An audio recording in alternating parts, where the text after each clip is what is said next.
नमो नमः. चाटे शिक्षण समूहाच्या संस्कृत पाठमालेमध्ये आपलं स्वागत आहे. तर मागचे जे भाग झाले त्याच्यामध्ये आपण समास पाहिले, त्यानंतर सूचनानुसारम कृतीही कुरुत हा भाग पाहिला, ज्यामध्ये आपण वाच्य परिवर्तन पाहिलं. आता वाच्य परिवर्तन जे आपण पाहिलं त्याचा थोडासा भाग म्हणजे त्याच्यामध्ये जे आपण डिस्कस केलं बघा की धातुसाधित विशेषणांनी याच्यावर आधारित एक प्रयोग असतो. आठवतं का बघा, मागच्या आपण पाठामध्ये पाहिलेलं आहे पाठमालेत की धातुसाधित विशेषणांच्यावर आधारित असणारा आणखीन एक प्रयोग असतो, क्त आणि क्तवतूवर आधारित. तर ही धातुसाधित विशेषण म्हणजे काय हे आपण या पाठमालेच्या भागामध्ये बघायचंय. लक्षात येते का बघा तुमच्या की आपण पाहणार आहे धातुसाधित विशेषणांनी म्हणजे काय. आता धातुसाधित विशेषण या भागातच आपल्याला त्याचं नाव जे बघितल्यानंतर आपल्याला लक्षात येतं की धातू आहे. बघा, धातुसाधितानी विशेषणांनी, विशेषण आहे याचा अर्थ ही विशेषण विशेषाबद्दल काही ना काहीतरी विशेष माहिती सांगतात, म्हणून याला आपण म्हणतो विशेषण. आता विशेषण म्हणजे काय, म्हणजे आता एखादा मुलगा उंच आहे, एक आकाश निळं आहे असं आपण जे म्हणतो ते विशेषण, आणि ज्याच्याबद्दल आपण विशेष माहिती सांगत असतो त्याला आपण म्हणतो विशेष्य. या दोन गोष्टी तरी लक्षात आल्या. आता ही विशेषणं जर धातूपासून तयार झालेली असतील तर त्याला आपण म्हणतो धातुसाधितानी विशेषणांनी. बघा पुढे आपण दिलेलं आहे, धातूपासून तयार झालेली ही विशेषणे असतात. लक्षात येते, ही विशेषणं धातूपासून तयार झालेली असतात. म्हणजे आता गमपासून तयार झालेलं असेल, पठपासून तयार झालेलं असेल, किंवा रचपासून तयार झालेलं असेल, कथपासून तयार झालेलं असेल, तर धातूपासून जी विशेषणं तयार होतात त्याला आपण म्हणतो धातुसाधितानी विशेषणांनी. लक्षात आलेलं आहे. आता ही विशेषणं कुठं वापरणार आपण, तर वाक्यामध्ये वापरणार. वाक्यामध्ये जर आपल्याला कर्तरी प्रयोगात वापरायचं असेल तर ही विशेषणं आपण कर्तरी धातुसाधित विशेषण म्हणून वापरणार, आणि काही विशेषणं यातली असतात कर्मणी धातुसाधित विशेषणं. पुढे बघा, धातूपासून तयार झालेली ही विशेषणे कर्तरी किंवा कर्मणी असतात. लक्षात आलेलं आहे, धातूपासून तयार झालेली ही विशेषणे कर्तरी किंवा कर्मणी असतात. लक्षात आलं. ही कर्ता किंवा कर्म यांच्याबद्दल विशेष माहिती सांगतात. म्हणजे काय, तर ही विशेषणं कर्त्याबद्दल किंवा कर्माबद्दल विशेष माहिती सांगणारी असतात. एकतर ती कर्त्याबद्दल माहिती सांगतील, मग त्यांना आपण म्हणणार कर्तरी धातुसाधित विशेषण. जर यांनी कर्माबद्दल विशेष माहिती सांगितली तर काय म्हणणार, कर्मणी धातुसाधित विशेषण. लक्षात येते. ही विशेषणं क्तवतू प्रत्ययांत विशेषणं, दुसरा प्रकार आपल्याला बघायचा आहे कृत्य प्रत्ययांत विशेषणं, आणि तिसरा प्रकार आपल्याला बघायचा आहे शत्रू शानच. आता हा सगळा भाग तुम्हाला तुमच्या प्रश्नपत्रिकेमध्ये 2 गुणांना येतो. कुठं येतो बघायचं आहे. तुम्हाला भाषाभ्यासचा प्रकार आहे. भाषाभ्यासमध्ये तालिकाम पूरयत आहे. यामध्ये पहिला भाग जो येतो त्यामध्ये नाम आणि सर्वनाम. लक्षात आहे, नाम तालिकाम पूरयत. दुसरा भाग येतो सर्वनाम तालिकाम पूरयत. तिसरा भाग येतो क्रियापद तालिकाम पूरयत. आणि चौथा भाग जो येतो त्याच्यामध्ये धातुसाधित विशेषण तालिकाम पूरयत. लक्षात आले. आत्ताच मी तुम्हाला पहिल्यांदा परत सांगते आणि मग पुन्हा सांगेनच. पहिल्यांदा मी तुम्हाला सांगते की तुमच्या पाठ्यपुस्तकाच्या, बघा लक्षात घ्या, तुमचं जे पाठ्यपुस्तक आहे या पाठ्यपुस्तकाच्या पान नंबर 78, संयुक्तचं पान 78 नाही, संयुक्तचं पान साधारण 56, 55 वगैरे असेल, मला ते साधारण लक्षात नाही आहे, पण संपूर्णचं पान क्रमांक 78. या 78 पानावरती आपल्याला एक मोठं छान एक तक्ता दिलेला आहे, आणि या तक्त्यामध्ये जी काही विशेषणं तुम्हाला लिहून दिलेली आहेत तीच लक्षात ठेवा. त्या व्यतिरिक्त तुम्हाला प्रश्नपत्रिकेमध्ये कुठल्याही प्रकारचं विशेषण वेगळं येणार नाही. म्हणजे प्रश्नपत्रिकेचं जे स्वरूप आपल्याला दिलेलं आहे त्या स्वरूपामध्ये सुद्धा ही टीप नमूद केलेली आहे की पान क्रमांक किंवा पृष्ठ क्रमांक 78 वरील हे कोष्टक जे आहे यावरीलच धातुसाधित विशेषणं विचारली जावीत प्रश्नपत्रिकेमध्ये. लक्षात येते? तर अशा प्रकारे धातुसाधित विशेषणं आपण बघतोय. धातुसाधित विशेषणांसाठी पृष्ठ क्रमांक आपण पाठ्यपुस्तकातला बघणार आहे 78. लक्षात ठेवा 3 विशेषण आपण बघणार आहे. एक म्हणजे बघणार आहे क्त, क्त व तू जे आपल्याला 9वी मध्ये पण झालेलं आहे. दुसरा आपण बघणार आहे कृत्याह आणि तिसरा आपण बघणार आहे शत्रू आणि शानच. लक्षात येते? तर क्त आणि क्तवतू म्हणजे काय, कृत्य प्रत्यय म्हणजे काय आणि शत्रू शानच म्हणजे काय हे आपण साधारण बघणार आहे. गुण किती मिळणार आहेत आपल्याला 2. प्लस आपल्याला जर कर्मवाच्य कर्तृवाच्य मध्ये याचं काही आलं तर 1 गुण असतो. म्हणजे बघा किती होणार आहेत ते 2 आणि इथं 1 म्हणजे 3.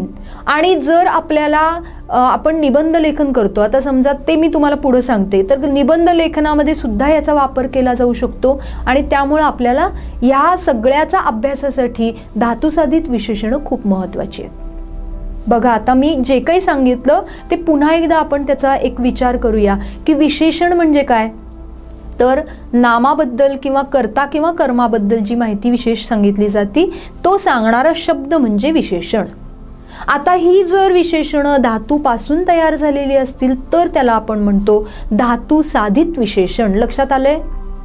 ही 3 प्रकारची आपण बघणार आहे. एक क्त, क्तवतू, दुसरा कृत्य आणि तिसरा शत्रुशानच. त्यातला पहिला आपण बघायला लागणार आहे क्त आणि क्तवतू प्रत्यया. हा कुठला बघणार आहे पहिला? क्त आणि क्तवतू.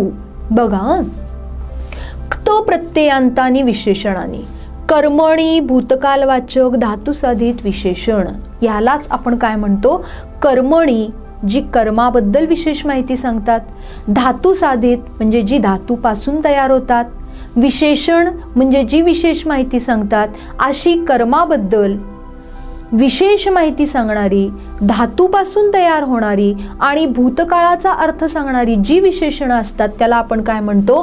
कर्मणी भूतकालवाचक धातुसाधित विशेषण. लक्षात आलेलं आहे? आता धातूला काही विशिष्ट प्रत्यय लागतात आणि ही विशेषणं बनतात. काय बनतात बघा? धातूला कधी कधी त लागतो किंवा इत लागतो. लक्षात घ्या बरं काय. धातूला कुठला प्रत्यय महत्वाचा लागणार आहे? त आणि इत.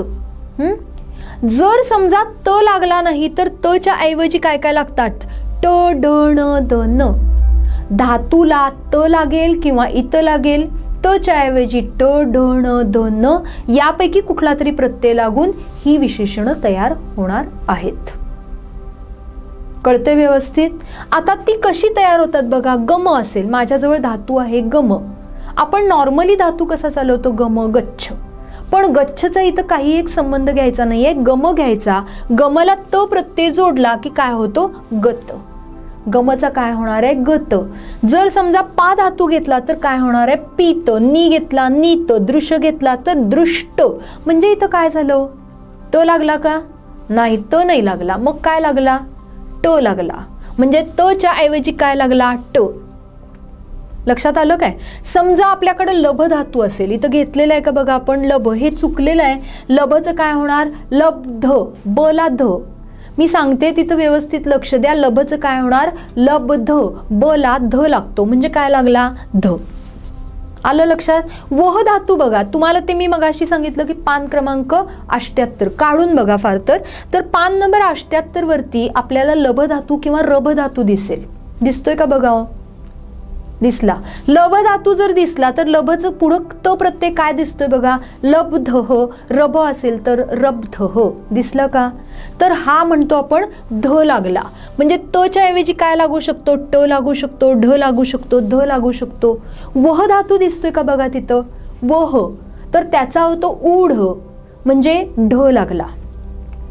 तर अशा रीतीनं त लागेल किंवा इत. आता इतचं काय होणार? नृत, नर्तित, पठ, पठित, कथ, कथित. काय लागला? इत. कधी कधी त लागतो, कधी कधी इत लागतो, कधी कधी ट, क, ढ, ण, ध किंवा न. आलाय लक्षात व्यवस्थित?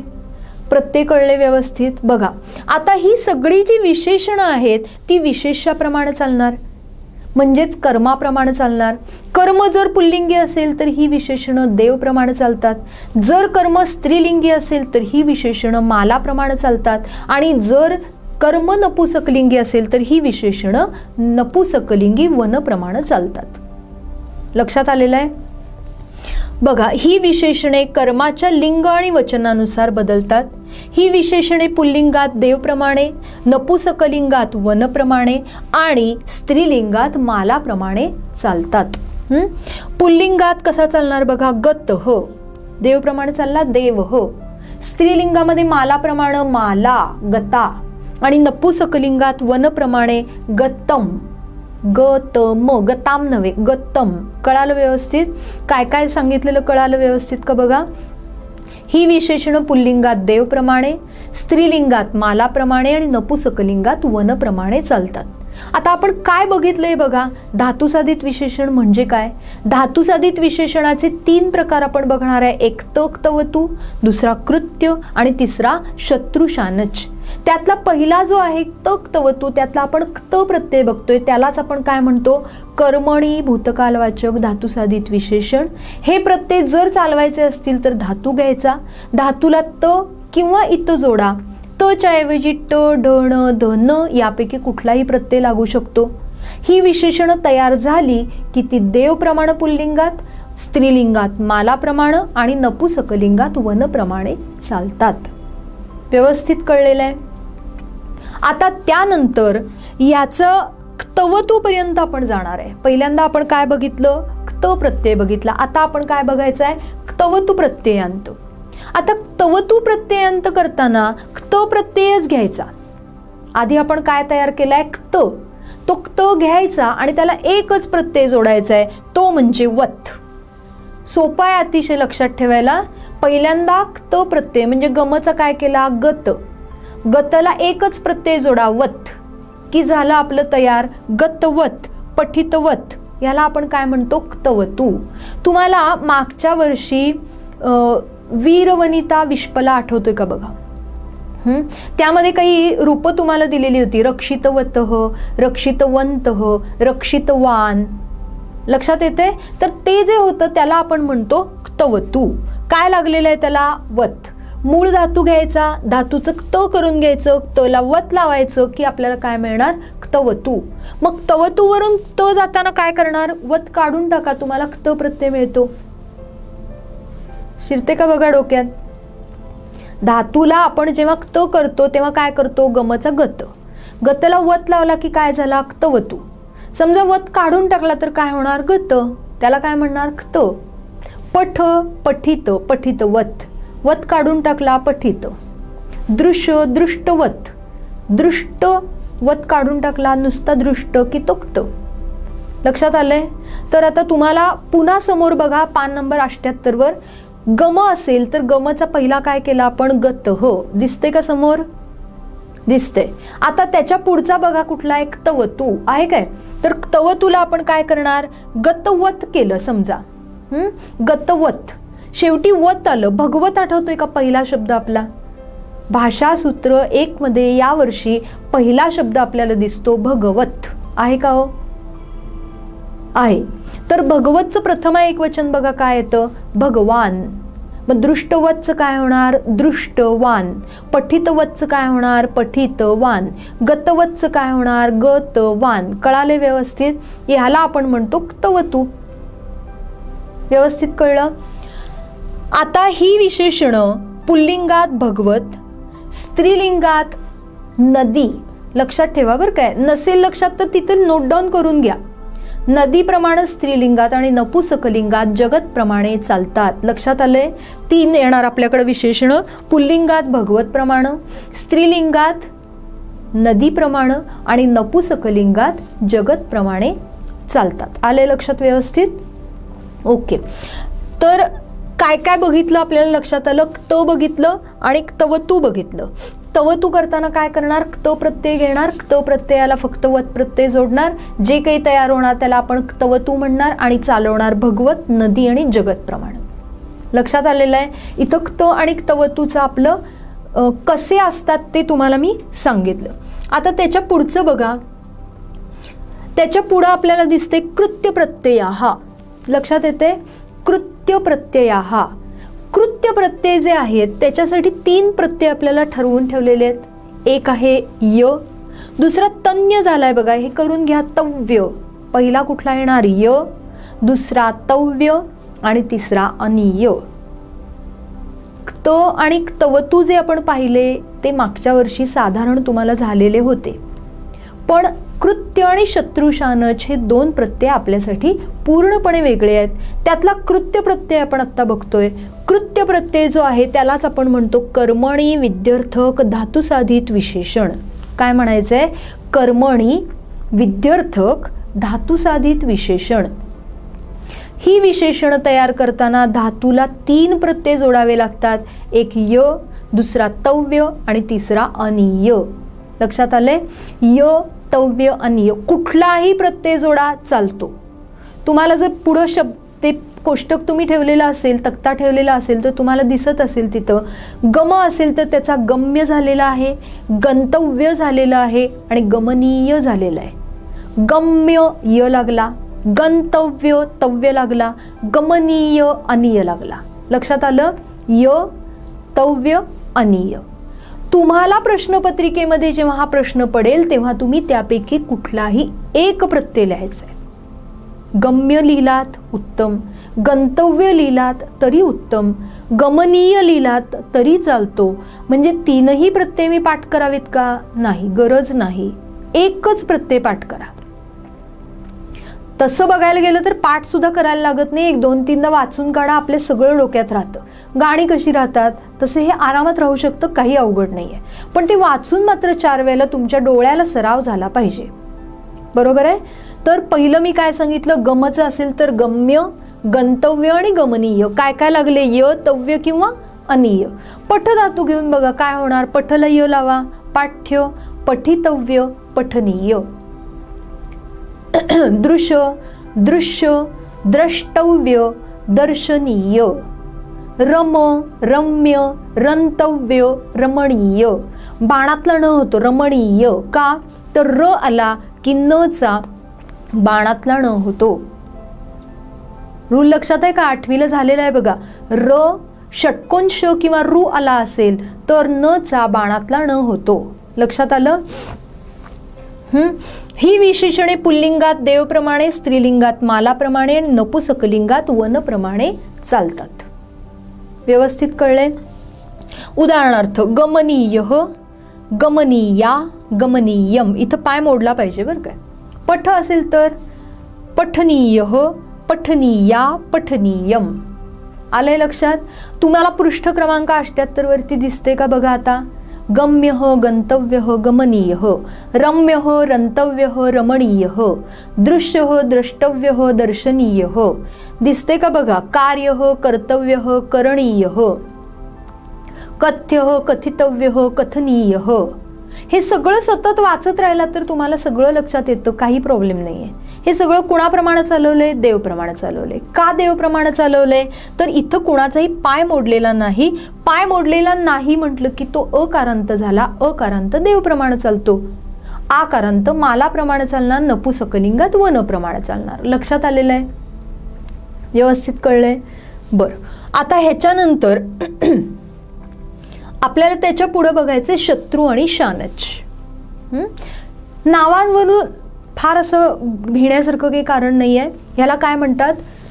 कर्तरी वर्तमान कालवाचक धातुसाधित विशेषण. नावातच बघा वर्तमान कालवाचक. पहिला आपण काय बघितलं? क्त आणि क्तवतू, त्याला आपण म्हणतो भूतकालवाचक. म्हणजे ती कुठल्या काळातला माहिती सांगणार आहेत? गेलेल्या, पास्ट.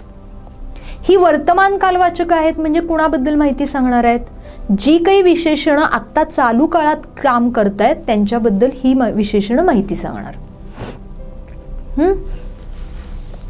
धातूचं चालवण्याचं काय काय झालंय बघा. ह्याचे 2 प्रकार पडतात. एक शत्रू आणि दुसरा शानच. दिसतंय का बघा पान नंबर 78 वर आपल्याला शत्रू आणि शानच 2 प्रकार दिसत आहेत. दिसतंय. तर शत्रू जो असतो तो कधी चालणार आणि शानच कधी चालणार याचा अभ्यास पहिल्यांदा आपण करायचा आहे. आपण 8वी पासून बघत आलेलो आहे की धातू हे काही परस्मयपदी असतात आणि काही धातू आत्मनेपदी असतात. बरोबर आहे. काही धातू हे परस्मयपदी असतात तर काही धातू हे आत्मनेपदी असतात. जर धातू परस्मयपदी असेल, बघा विचार करा, धातू जर परस्मयपदी असेल म्हणजे कुठले धातू आपल्याला डोळ्यासमोर येतात? पहिला धातू गमगच्छ एक परस्मयपद, पठ एक परस्मयपद, त्यानंतर रच धातू घेतला तर 10व्या गणाचा आहे, तो उभयपदी आहे म्हणजे तो परस्मयपदी पण आहे आणि आत्मनेपदी पण आहे म्हणजे आपल्याला चालतो. पूज, कथ, बरोबर आहे. हे सगळे कसे आहेत? उभयपदी आहेत. उभयपदी असले तर ते परस्मयपदी सुद्धा असतात, आत्मनेपदी सुद्धा असतात. लक्षात येते. तर जर धातू परस्मयपदी असेल, जर धातू परस्मयपदी असेल तर धातूचं चालवण्याचं रूप घ्यावं आणि त्याला एकच प्रत्यय जोडावा, अथ. मग धातूचं चालवण्याचं रूप म्हणजे कुठलं? तर गम धातूचं चालवण्याचं रूप आहे गच्छ आणि त्याला प्रत्यय जोडायचा अथ. रच धातूचं चालवण्याचं रूप र च य आणि त्याला प्रत्यय जोडा अथ म्हणजे र च यथ. रचत येणार नाही, र च यथ. गम असेल तर गच्छत, पठ असेल तर पठ धातू हे चालवण्याचं रूप आणि अथ पठत. कळालं व्यवस्थित? रचयत, कथयत, पूजयत. तचा पाय मोडलाय का नाही? बघा पाय मोडलेला आहे. आतमध्ये तचा पाय मोडलेला आहे म्हणजे ही विशेषणं देवप्रमाणे चालणार नाहीत. ही विशेषणं एकतर भवत किंवा भगवत, स्त्रीलिंगामध्ये नदी आणि नपुसकलिंगामध्ये जगत प्रमाणे चालतात. लक्षात आलेलं आहे. शत्रू प्रत्ययबद्दल कळलं का? बघा शत्रू प्रत्यय कधी होणार? जर धातू परस्मयपदी असेल तर त्या परस्मयपदी धातूचं चालवण्याचं रूप घ्या, कुठल्याही गणाचं असू देत. 1, 4, 6, 10 एकूण गण किती आहेत? 10. त्याचे 2 टप्पे आपण बघतो. एक 1, 4, 6, 10 आणि दुसरा 2, 3, 5, 7, 8, 9. 1, 4, 6, 10चा असू देत, 2, 3, 5, 7, 8, 9चा असू देत. फक्त धातू कसा पाहिजे? परस्मयपदी धातू पाहिजे. जर धातू परस्मयपदी असेल आणि तो कुठल्याही गणाचा असेल तर त्याला अत जोडा आणि त्याचं काय करा? काय करायचंय? त्याचं शत्रू प्रत्यय करायचंय. लक्षात येते? चालवणार कसा आपण? लक्षात व्यवस्थित येते का? बघा चालवणार कसा आपण तो? एक तर भगवत, दुसरा येणार नदी आणि तिसरा येणार जगत. व्यवस्थित कळलेलं आहे? गोंधळ अजिबात करू नका. आता जर आपण समजा गम घेतला तर गमचं काय होणार? गच्छत. आता आपण तो चालवणार कसा? भगवत. भगवतचं प्रथमा एकवचन घ्या किंवा संबोधनाचं रूप घ्या. काय आहे बघा संबोधनाचं रूप? भगवन. हे भगवन, बरोबर आहे. हे घालू नका, त्याचं रूप काय आहे? भगवन. मग आता गच्छतचं काय होणार? गच्छन. लक्षात येते का? बघा गच्छान करू नका. प्रथमा एकवचन जर घेतलं तर भगवतचं भगवान होतं, मग तुम्ही गच्छनचं गच्छान कराल, तसं नाही. गच्छतचं काय होणार? गच्छन. दिसते का? बघा पृष्ठ क्रमांक 78 काढा पुन्हा एकदा समोर असेल तर. गम धातू पुन्हा बघा. गमचं परस्मयपदी धातू आहे म्हटल्यावरती त्याचं शत्रू प्रत्यय काय झालाय बघा? गच्छन. दिसते व्यवस्थित? लक्षात आलंय? गच्छन. समजा स्त्रीलिंगी रूप तुम्हाला चालवायचं असेल तर नदीप्रमाणे चालवा. गच्छन्ती. गच्छती नकोय. काय करणार? गच्छन्ती. न लागत दुसरी वेलंटी. चालतंय? लक्षात येते? कळते व्यवस्थित? आणि नपुसकलिंगी गच्छत. एक मजा म्हणून तुम्हाला सांगते बघा. समजा आपल्याला गच्छन्ती हे रूप दिसलं कुठंतरी तर आपण बऱ्याच वेळेला असं सांगतो की हे चुकलेलं आहे.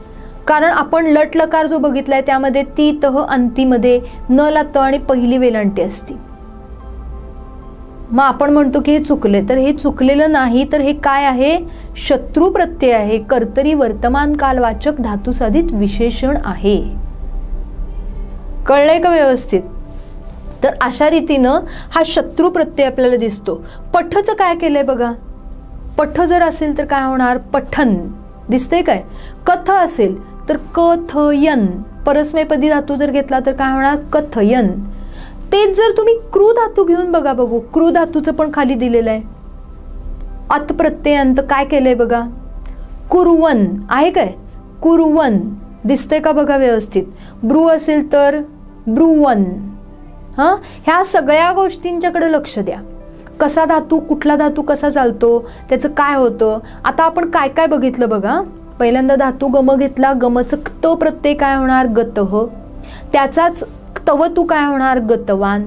त्यानंतर त्याचं कृत्य करायचं झालं तर गम्यः किंवा गंतव्यः किंवा गमनीयः, तुम्हाला काही जे आवडेल ते तुम्ही घेऊ शकता. शत्रू प्रत्यय त्याचं काय केला गच्छन. इथे हे कोष्टक पूर्ण झालं. हे जर तुम्हाला व्यवस्थित कळलं तर 2 गुणांची तयारी झालेली आहे, हे लक्षात घ्या. अतिशय सोपा भाग आहे. 2, 4, 5, 6 वेळेला वाचा, पण डोक्यामध्ये ठेवायचं व्यवस्थित. कळलंय व्यवस्थित हे. आता जर आपल्याला शानच करायचं असेल, कुठला प्रत्यय करणार आहे आपण शानच, तर धातू त्याला आत्मनेपदीच लागतो, परस्मैपदी चालत नाही. बघा 2 पाठ तुम्ही करून घ्या पाहिजे तर वहीमध्ये तुमच्या 2 भाग केलेत, एक शत्रू आणि एक शानच. शत्रू जर असेल तर धातू कसा पाहिजे आपल्याला परस्मैपदी, इकडं धातू कसा पाहिजे आत्मनेपदी, इकडं परस्मैपदी चालणार नाही. जर धातू आत्मनेपदी असेल इकडं कुठल्याही गणाचा चालतो, 1, 4, 6, 10 असू देत, 2, 3, 5, 7, 8, 9 असू देत, काहीही असलं तरी इकडं काही फरक पडत नाहीये. शत्रू प्रत्यय करता येतो जर धातू परस्मैपदी असेल तर. पण जर धातू आत्मनेपदी असेल आणि 1, 4, 6, 10चा असेल तर त्याला प्रत्यय वेगळा लागतो, आणि 2, 3, 5, 7, 8, 9चा असेल तर त्याला प्रत्यय वेगळा लागतो. लक्षात येते. आता धातू जर 1, 4, 6, 10चा असेल आणि आत्मनेपदी असेल तर त्याला प्रत्यय लागणार आहे मान. कुठला प्रत्यय लागणार मान. धातूचं पुन्हा चालवण्याचं रूप घ्या, त्याला मान प्रत्यय जोडा की झाला तयार आपला मान प्रत्ययांत कर्तरी व काधावी म्हणजेच शानच प्रत्यय. जर धातू 2, 3, 5, 7, 8, 9 या गटातला असेल तर त्याला आन प्रत्यय जोडा आणि मग धातू चालवा, त्याला म्हणायचंय आपण आन प्रत्ययांत विशेषण.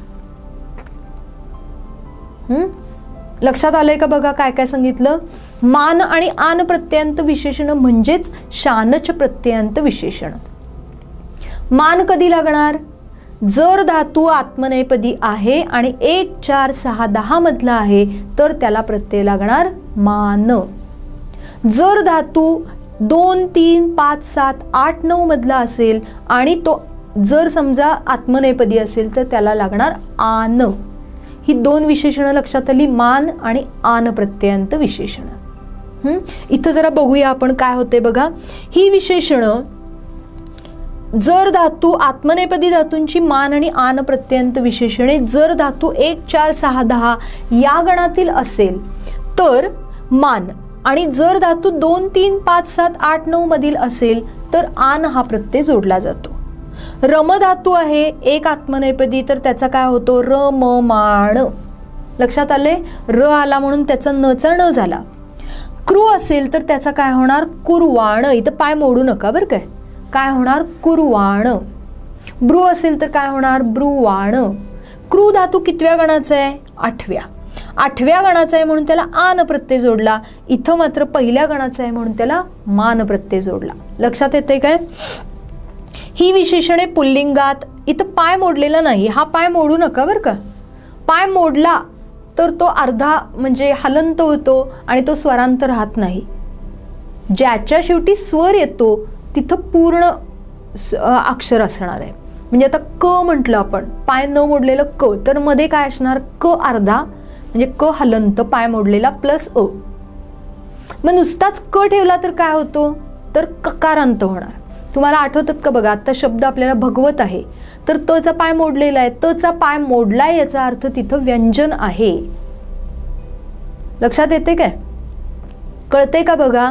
स्वर कुठले आहेत आपल्याकडं अ, आ, ई, उ, ऊ, रू. ए आईला बाजूला ठेवा. कुठले झाले? रू पर्यंत. आपण 8वीला काय शिकलो? अ आणि आ कारांत, ई आणि ई कारांत. बरोबर आहे? देव, वन, माला, नदी, मती, कवी हे बघितलं आपण.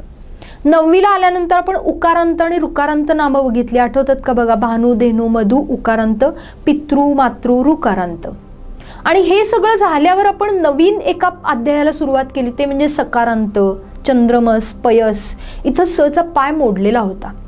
इथं स पूर्ण होता का? नव्हता. सचा पाय मोडलेला होता. मरुत, तचा पाय मोडलेला होता.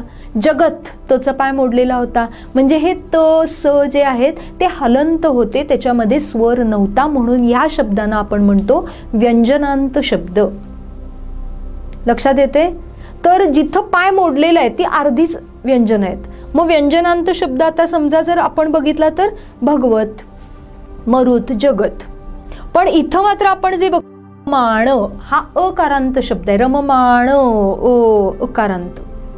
रममाण म्हटलेलं नाही, रममाण अकारांत. लक्षात आलंय? त्यामुळे ही अकारांत असल्यामुळे ही पुल्लिंगात देवप्रमाणे चालतात, स्त्रीलिंगात वन मालाप्रमाणे चालतात आणि नपुसकलिंगात वनप्रमाणे चालतात. व्यवस्थित कळलंय का? बघा. तर अशा रीतीनं पहिल्यापासून आपण आता ही चालताना कशी चालणार? देवप्रमाणे म्हणजे रममाण, स्त्रीलिंगी असेल तर रममाणा आणि नपुसकलिंगी असेल तर रममाणम. आता पुन्हा पहिल्यापासून एकदा आपण व्यवस्थित बघायचं आहे आणि क्त आणि क्तवतूचा आपण कसा वापर करायचा आहे ते थोडक्यात आपण लक्ष देऊन बघू. पहिल्यांदा आपण काय बघितलं बघा. पहिल्यांदा आपण बघितलं धातुसाधित विशेषण म्हणजे काय? धातूपासून तयार झालेली विशेषणं 3 प्रकारची बघितली आपण. कुठली कुठली? बघा, कुठली कुठली बघितली? एक त क्तवतू हा एक भाग, दुसरा बघितला कृत्य प्रत्यय आणि तिसरा बघितला शत्रू आणि शानच. क्त आणि क्तवतू जे आपण बघतो त्याचा वापर आपण कर्मणी आणि कर्तरी प्रयोगांमध्ये करतो, म्हणजे कर्मवाच्य आणि कर्तृवाच्य. बघा, तुम्हाला मी एक उदाहरण म्हणून सांगते. कालिदासाने 3 नाटकांची रचना केली, हे वाक्य तुम्हाला घ्यायचंय. आता तुम्हाला हा प्रयोग कर्मवाच्य करायचा आहे. कुठला करायचा आहे? कर्मवाच्य. आपण परवाच बघितलेलं आहे. कर्मवाच्यमध्ये आपण कर्माची काय करतो? प्रथमा. कर्त्याची काय करतो? तृतीया. आणि क्रियापद जे असतं ते कुणाप्रमाणे चालवतो आपण? कर्माप्रमाणे. बरोबर आहे? मग आता बघा, कालिदासाने 3 नाटकांची रचना केली हे आपल्याला सांगायचंय. तर कर्त्याची तृतीया करा पहिल्यांदा. कालिदासेनं 3 नाटकांनी आणि शेवटी आपल्याला कर्मणी प्रयोग आहे म्हणून कर्मणी भूतकालवाचक म्हणजेच तचा प्रत्ययाचा वापर करायचा आहे. लक्षात येते? मग तो प्रत्यय जर आपल्याला पाहिजे असेल, रचना केली, याच्यासाठी आपण शब्द वापरतो रच. कुठला वापरणार आहे? रच. कालिदासेनं 3 नाटकांनी. बघा, याचा वापर तुम्हाला निबंधात करता येतो व्यवस्थित. कसं करणार?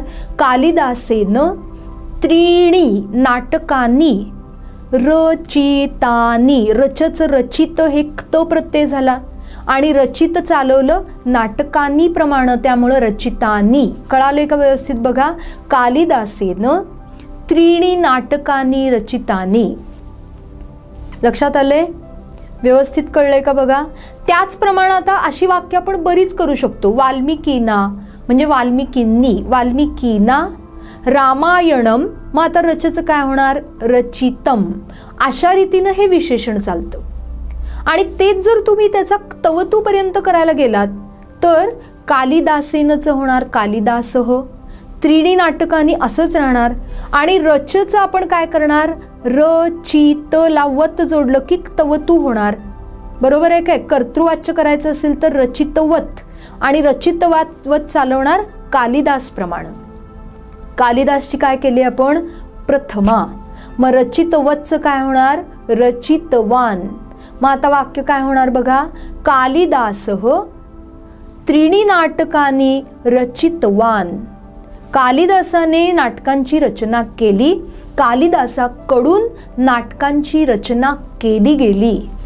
अशा प्रकारची दोन वाक्य आपल्याला मिळतात, एक कर्तृवाच्य आणि एक कर्मवाच्य. कर्तृवाच्यमध्ये आपण वापरतो क्त व तू आणि कर्मवाच्यमध्ये आपण वापरतो क्त. लक्षात आलंय का बघा, कर्तृवाच्यमध्ये क्त व तू आणि लिहून ठेवा फार तर, आणि कर्मवाच्यमध्ये क्त. लक्षात आलंय. त्यानंतर पुढचा आपण भाग काय बघितला, कृत्य प्रत्यय. कृत्य प्रत्यय आपण वाक्यामध्ये फारसा वापरायला जात नाही. तर कृत्य प्रत्ययाला आपण 3 प्रत्यय वापरतो, एक य, दुसरा तव्य आणि तिसरा अनिय. य असेल तर काय करतो आपण, गमचं गम्य, कृचं कार्य, कर्तव्य करणीय, बरोबर आहे. कथ कथ्य कथितव्य कथनीय, पठ पठ्य पठितव्य पठनीय, रच रच्च रचितव्य रचनीय. आणि मग हे चालवणार कुणाप्रमाणे, देव वन माला. आणि मग शत्रुशानचकडे आपण गेलो. शत्रुशानचमध्ये 2 प्रकार असतात. जर शत्रू प्रत्यय बघायचा झाला तर धातू परस्मैपदीच पाहिजे. परस्मैपदी धातू असेल कुठल्याही गणाचा चालतो, त्याचं चालवण्याचं रूप घ्या आणि त्याला अत प्रत्यय जोडा. लक्षात येते. आणि मग ही चालवणार कोणाप्रमाणे, एकतर भगवत, नदी किंवा जगत प्रमाण. जर समजा तुम्ही शानचकडे जाणार असाल तर धातू कसा पाहिजे, नेहमी आत्मनेपदीच धातू पाहिजे. जर तो धातू 1 4 6 10 मधला असला तर चालवण्याचं रूप घ्या, त्या चालवण्याच्या रूपाला मान प्रत्यय जोडा. आणि जर धातू 2 3 5 7 8 9 मधला असेल तर त्या धातूचं चालवण्याचं रूप घेऊन त्याला आन प्रत्यय जोडा. मान आणि आन प्रत्यय जोडले तर ही विशेषणं अकारांत देव, वन आणि माला प्रमाणे चालतात. त्यामुळे तिथं भगवत प्रमाण वगैरे काही चालवायचं नाही. आता यासाठी आपल्याला महत्त्वाची गोष्ट काय बघायची तर पृष्ठ क्रमांक 78 पाठ्यपुस्तकातलं काढायचंय. संयुक्तचं जर असेल तर मगाशी मी तुम्हाला साधारण 52-56 पर्यंत कुठली तरी पानं बघा म्हणून सांगितले.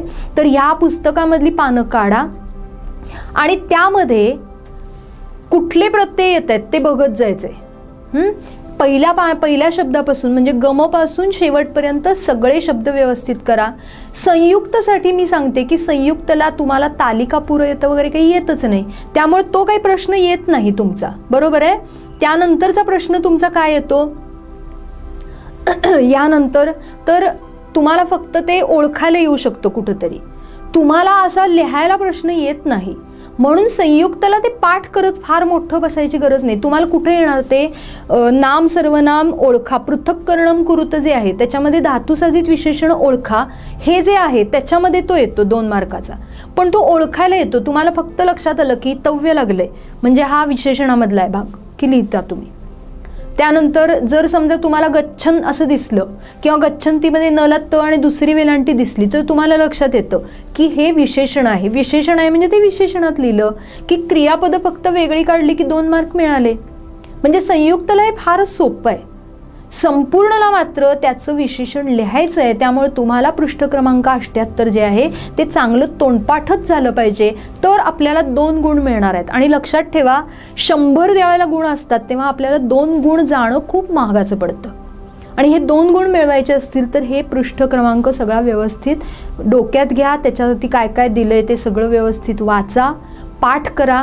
ते केलं तरच हे होणार आहे हे लक्षात घ्या. बाकी त्याचं काही टेन्शन घेण्यासारखं नाहीये. आता काय काय बघितलं ते लक्षात आलं असेल व्यवस्थित तुमच्या.